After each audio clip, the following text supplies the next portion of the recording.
The Sausage Chronicles present a lovely little sausage called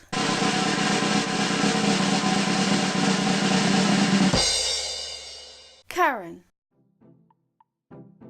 Once upon a time there lived a lovely little sausage called Karen. Karen loved to throw parties for her dolls and teddies. Great lavish affairs they were, and made her mum very happy, because it gave her something to tidy up after a 12-hour shift at the hospital. Word of Karen's amazing parties got round, and soon her services were highly sought after. She created birthday parties, office parties, and even hipster parties. One day, in a gush of sparkles and trumpets, a fancy scroll arrived at Karen's house. The scroll said, "By command of Her Most Virtuous Majesty Queen Doris, you are requested to pop over to the palace to arrange a spiffing garden party. Thanks ever so, Queen D." Karen was as excited as a ferret at Christmas and immediately started planning the party. She would need 1 chocolate fountain using the Queen's actual fountain, a piñata filled with real diamonds, and enough jelly and ice cream to feed all of Norway. Yay! When Karen arrived at the palace, the butler directed her out to the terrace. Seated there, also waiting for the Queen, was the Prime Minister, with a large pile of documents in one hand and a long, cool glass of lemonade in the other. "Hello, where's the Queen?" Karen asked the Prime Minister.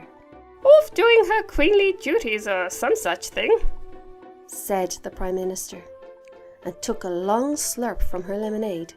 At that moment, an enormous bang rang out over the lake. The Queen stomped out of the thicket with a blunderbuss perched on her shoulder, swearing like a trooper. "Blasted swans!" She made her way over to the Prime Minister. "Hey you! Where's this woman to arrange my party then?" The Prime Minister drained the last of her lemonade and pointed at Karen. "A sausage? Planning my party? Outrageous!" The Prime Minister jumped to her feet and waved documents at the Queen. "Sausages aside, if you please, your royal amazingness. Could you please sign these very important documents?" With that, the Queen pointed her blunderbuss at the very important documents and blew a gigantic hole straight through them. No worries. The Prime Minister, who was as clever as a fox on mastermind, brought plenty more. Queen Doris sat down, exhausted from shooting very important documents, and listened to Karen's plans for the garden party. Yes, but you've forgotten something." "What's that, Your Majesty?" asked Karen. "Swan," said the Queen. "It's so delicious. I simply have to have it at all my parties. Sliced thinly on crackers with lashings of brown sauce. "Oh no, Mum," cried Karen. "I can never cook a swan."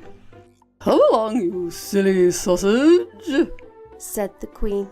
"Let's catch a little something for tea time." "If I may interject, Mom," said the Prime Minister. "only you are permitted to eat swan, not your guests. It's the law, you know." She waved a fresh new very important document in the air, which Queen Doris shot again. Karen, the clever sausage, pulled out a plate of delicious cakes, hoping that the Queen would forget about eating swans for 5 minutes. Queen Doris took a single nibble from a custard slice, expecting it to taste like swan. When her custard slice turned out to be custard flavoured and not swan flavoured, her face turned from its usual expression of sort of annoyed to green. Then she was sick into a flower pot. The Queen was greatly disappointed. "I'm greatly disappointed." Then she threw the disappointing custard slice up into the air and shot it. Righto! said the Queen. If you refuse to serve swan at my party, we shall have to have something else. Certainly, Mom. Said Karen, relieved that swan was off the menu. What would you like? I fancy zebra. We are not eating zebra, Your Majesty. Roared Karen. Everyone knows that screaming at a queen is bang out of order and punishable by at least a year in the tower. Well, if you refuse to serve swan at my party, and you refuse to serve zebra at my party, there's just one thing for it. We will have to eat sausages. The great hullabaloo that followed woke the Prime Minister from her nap. Well, the Queen went for Karen with a fork and a ravenous look in her eye. Before you go off on a rampage, Mom, Said the Prime Minister. would you mind signing my very important documents, please? Queen Doris grew weary of the Prime Minister butting in all the time and signed the documents without even reading them, which is a very foolish thing to do, even if one is in a desperate hurry to devour a sausage. Ahem! Mom, please unhand that sausage. In accordance with the recent amendment to Article 42 of subsection 3A of paragraph 6 of the Offences Against Sausages Act of 1857, it is illegal for a monarch to consume guests without their prior written consent. So, you're not allowed to eat Karen! That doesn't sound like something I'd agree to. Said the Queen, and her finger began to twitch. The Prime Minister, sensing that the Queen may very well shoot another hole in her lovely laws, ran away quicker than a photon in an egg and spoon race.